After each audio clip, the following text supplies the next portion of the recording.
প্রিয় বন্ধুরা, welcome to my channel and my ID. আজকের আলোচনা বিষয় ড্যাশ। ড্যাশ বন্ধুরা দেখতে পাচ্ছেন গুরুত্বপূর্ণ একটি পাংচুয়েশন, জ্যোতি বা বিরামচিহ্নগুলোর মধ্যে অন্যতম একটি। ড্যাশ সম্পর্কে আজকের এই ভিডিওটি গুরুত্বপূর্ণ শিক্ষণীয় ভিডিও হতে চলেছে। তো বন্ধুরা, ড্যাশ সম্পর্কে আমরা অবশ্যই এই ভিডিওতে জানবো। চলুন ড্যাশ আগে জানি। ড্যাশ একটু লম্বা, বেশি লম্বা হাইফেনের চেয়ে। হাইফেন কিন্তু মাইনাস বা বিয়োগ চিহ্নের মতো, আর বিয়োগ চিহ্নের চেয়ে প্রায় দুই গুণ বেশি বড় হয়ে থাকে ড্যাশ।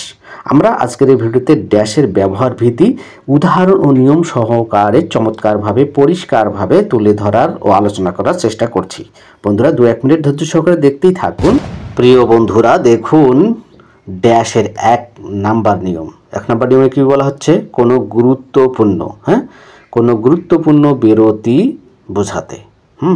তাহলে কোনো গুরুত্বপূর্ণ বিরতি কীভাবে হয় দেখুন। উদাহরণ, she is hardworking, gentle but cheat. এখানে একই গুণের কথা বলা হচ্ছে, হার্ডওয়ার্কিং, জেন্টল, ভালো গুণের কথা বলতে বলতে হুট করে কথার এক্সপ্রেশন অন্যদিকে চলে গেল, সেটা আমরা ড্যাশ দিয়ে যুক্ত করলাম। এভাবে গুরুত্বপূর্ণ একটা বিরতি যদি চলে আসে বাক্যে, ড্যাশ দিয়ে সেই অন্যদিকে মোড় নিতে হয় বা নেওয়া যায়। এরপরের বাক্যটা আমরা দেখব। তাহলে বন্ধুরা, ড্যাশের গুরুত্বপূর্ণ যে বিরতি, সেটা বাক্যে কথা বলতে বলতে অন্যদিকে মোড় নিলে, কথার মোড় অন্যদিকে বিপরীত পাশে নিলে, সেটা ড্যাশ দিয়ে অবশ্যই চালু করব, সেই দিকে যাব। The orange is nice, tasty but expensive. দেখেন, নাইস, টেস্টি, সুন্দর গুণাবলী বলতে বলতেই চট করে এর অন্যদিকে বিপরীত দিকে একটা লাইনে চলে গেল কথাটা, বাট এক্সপেন্সিভ। মানে কমলা হয় সুন্দর, সুস্বাদু, বাট ব্যয়বহুল। অন্য কথায় বা অন্যদিকে মোড়টা নিয়ে নিল কথা। এই ক্ষেত্রে আমরা অবশ্যই কি ড্যাশ ব্যবহার করে কথার মোড় অন্যদিকে ঘুরিয়ে নিলাম। এভাবে বন্ধুরা গুরুত্বপূর্ণ বিরতি নিতে ড্যাশ দিয়ে সেই কথার মোড় নিতে হয়। 2 নম্বর দেখুন, অনেক সাবজেক্টসকে গুছিয়ে নিতে, মানে অনেকগুলো বাক্যে কর্তা থাকে, যদি সেই কর্তাগুলোকে যদি আমরা গুছিয়ে নিয়ে সংক্ষেপে বলতে চাই, তাহলে ড্যাশ দিয়ে সেটাকে গুছিয়ে নিতে হয়। যেমন উদাহরণ খেয়াল করুন, sisters brothers all of you, sisters brothers all of you will come. এখানে দেখুন, মানে ভাইরা বোনেরা আপনাদের, তোমরা সবাই এখানে আসবে, সরি এখানে নেই। তাহলে এখানে দেখুন, ফ্রেন্ডস রিলেটিভস, একটু ছোট হয়ে গেছে, friends relatives all help me, মানে বন্ধুরা আত্মীয় স্বজনরা সবাই আমাকে সাহায্য করেছিল। সবাই কথাটা দ্বারা এই পাশে যতগুলো নাউন বা সাবজেক্ট আছে সেগুলোকে আমরা গুছিয়ে নিলাম, সংক্ষেপ করে ফেললাম, আর সেটা ড্যাশ দিয়ে সংক্ষেপ করে গুছিয়ে নিতে হয় অনেকগুলো সাবজেক্টকে এভাবে। তাহলে এভাবে আমরা 2 নম্বর নিয়মে ড্যাশ দ্বারা সাবজেক্টগুলোকে গুছিয়ে নেওয়া শিখলাম। ঠিক আছে, এভাবে ড্যাশ বাক্যে ব্যবহার হয়ে থাকে।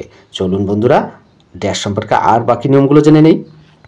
এবারে দেখুন, এখানে 3 নম্বর নিয়ম, লেখকের উক্তির শেষে লেখকের নামের পূর্বে, অর্থাৎ কোনো লেখকের যদি উক্তি আমরা কোনোখানে ব্যবহার করি, আর সেই উক্তি বা তার ওই যে স্পিচ ডায়লগ, সেই ডায়লগের শেষে তার নামটা যদি জুড়ে দিতে চাই, তাহলে সেই নামটা জুড়ে দেওয়ার আগে ড্যাশ দিতে হবে, আর উক্তিটির শেষে সেই ড্যাশটা হবে, সেটাই বোঝানো হয়েছে। যেমন সেন্টেন্সটা এখানে লক্ষ্য করুন, if winter comes can spring be far behind P B Shelley.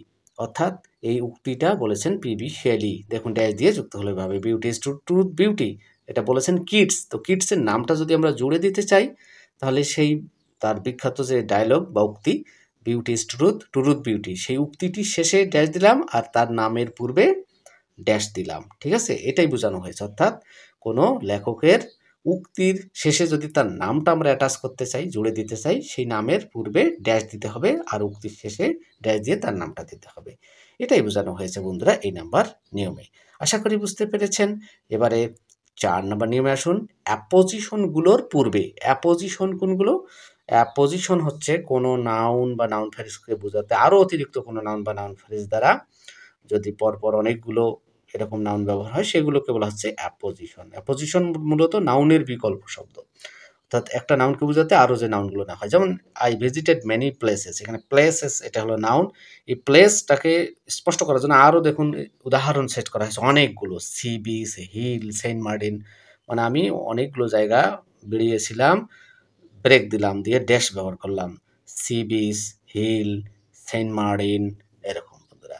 অর্থাৎ কোনো অ্যাপোজিশন নাউনের বিকল্প অনেকগুলো নাউন, যখন একটা নাউন হলে হবে না বন্ধুরা, একটা নাউন হলে শুধু কমা ব্যবহার হবে, হ্যাঁ, কিন্তু অনেকগুলো নাউন ব্যবহার হলে সেটা ড্যাশ দিয়ে সেই নাউনগুলো আমরা উল্লেখ করতে পারি বন্ধুরা। এবার দেখুন 5 নাম্বার নিয়ম। 5 নাম্বার নিয়মে কি বলা হচ্ছে, কোনো তথ্যের পুনরাবৃত্তির জন্য, অর্থাৎ কোনো একটা তথ্য দিচ্ছি বাক্যে, সেই তথ্যটাকে ঘুরিয়ে পেঁচিয়ে আরও পুনরায় বলার জন্য আমরা ড্যাশ দিয়ে সেটা পুনরাবৃত্তি করতে পারি। যেমন উদাহরণ খেয়াল করুন, she is a great nurse dash perhaps the best, মানে সে একজন ভালো সেবিকা, সম্ভবত সে সর্বশ্রেষ্ঠ। মানে ভালো সেবিকা বলে আবার কথাটা পুনরাবৃত্তি করতেছি জোর দেওয়ার জন্য, সেখানে ড্যাশ ব্যবহার করে আমরা এইভাবে পেঁচিয়ে আবার ওই কথাটা পুনরাবৃত্তি করতে পারি। শূন্য স্থানকে নির্দেশ করতে, তাহলে 6 নম্বরে দেখতেছি শূন্য স্থানকে নির্দেশ করতে। বন্ধুরা বিশেষ করে গ্যাপ ফিলিং বিভিন্ন শ্রেণীতে থাকে, বিশেষ করে প্রাইমারি লেভেলের বাচ্চাদের শূন্যস্থান তো থাকেই, এছাড়াও ইংরেজি সহ বিভিন্ন সাবজেক্টে শূন্যস্থানের অপশন থাকে পরীক্ষায় কিন্তু। তো এখানে দেখুন আমরা একটু আগে এই ডায়লগটা উক্তিটা পেয়েছিলাম, কিডসের একটা ডায়লগ, beauty is truth, truth beauty. তাহলে এই প্রথম গ্যাপে হবে ইজ, দ্বিতীয় গ্যাপে হবে ট্রুথ। সেই গ্যাপ বোঝাতে বন্ধুরা, শূন্য স্থান বোঝাতে আমরা ড্যাশ ব্যবহার করে থাকি বা ড্যাশ ব্যবহৃত হয়। তাহলে মোটামুটিভাবে আমরা জানলাম যে 6 নম্বরে শূন্য স্থানের কে বোঝাতে বা খালি ঘর বোঝাতেও আমরা কি ব্যবহার করি, ড্যাশ ব্যবহার করি বন্ধুরা। ড্যাশ সম্পর্কের আজকের এই ভিডিওটি যদি আপনার কাছে শিক্ষণীয় মনে হয়ে থাকে, শেয়ার করে বন্ধুদের মাঝে সবার মাঝে ছড়িয়ে দেবেন। শিক্ষার আলোকে সবার মাঝে ছড়িয়ে দিয়ে আর লাইক কমেন্ট শেয়ার করে আমাকে উৎসাহিত করবেন। দেখা হবে অন্য কোনো ভিডিওতে। ভালো থাকবেন সবাই, সুস্থ থাকবেন। Thank you so much for watching বন্ধুরা। আজকের ভিডিও দেখার জন্য অসংখ্য ধন্যবাদ। Love you.